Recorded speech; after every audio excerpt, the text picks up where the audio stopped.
శివని భూమి ఒక హోటల్కి తీసుకువెళ్ళి టిఫిన్ పెట్టిస్తుంది. టిఫిన్ తింటున్న శివ, అదేంటక్క నన్ను ఇక్కడ కూర్చోబెట్టి టిఫిన్ పెట్టిస్తున్నావు, నన్ను మీ ఇంటికి తీసుకువెళ్తే మీ నాన్న ఒప్పుకోడా అక్క, చెప్పు అని శివ అమాయకంగా అడుగుతూ ఉంటాడు.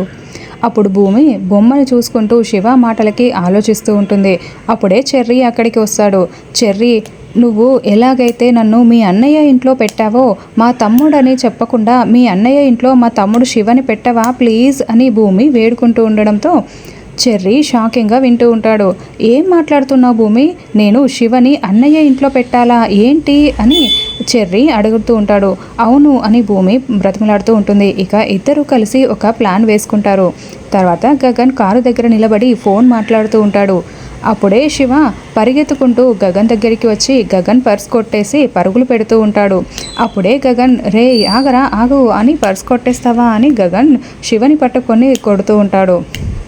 ఇంత ధైర్యం ఉంటే నా పర్సే కొట్టేస్తావు అని మళ్ళీ మూడో చెంపదెబ్బ వేస్తూ ఉంటే, అన్నయ్య అన్నయ్య ఆగు అంటూ చెర్రీ అక్కడికి వస్తాడు.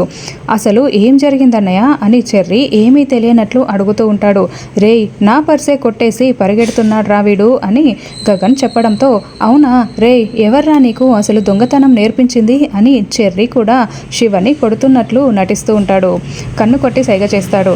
సార్, నేను నిజంగా దొంగని కాదు సార్, మా నాన్న నన్ను, మా అమ్మని, మా చెల్లిని వదిలేశాడు. వదిలేసి అని గగన్ అంటూ ఉంటాడు. వదిలేసి ఇంకో ఆంటీని పెళ్లి చేసుకున్నాడు సార్. నేను చదువు కోసం, ఆకలి బాధ కోసమే ఇలా దొంగతనం చేశాను సార్. నేను నిజంగా దొంగని కాదు సార్ అని చెర్రీ చెప్పమన్నట్లుగా శివ చెప్తూ ఉంటాడు. అప్పుడు గగన్ చాలా ఫీల్ అయిపోతూ తన జీవితాన్ని గుర్తు చేసుకుని, శివ నువ్వు నాతో వస్తావా, నేను నిన్ను చదివిస్తాను అని గగన్ చెప్తూ ఉంటాడు. అలాగే అని శివ అంటూ ఉంటాడు. రా అంటూ గగన్ శివని కారు ఎక్కించుకొని తీసుకువెళ్తూ ఉంటే దూరం నుండి చూస్తున్న భూమి చాలా సంతోషపడుతూ ఆనంద బాష్పాల్ని కారుస్తూ ఉంటుంది.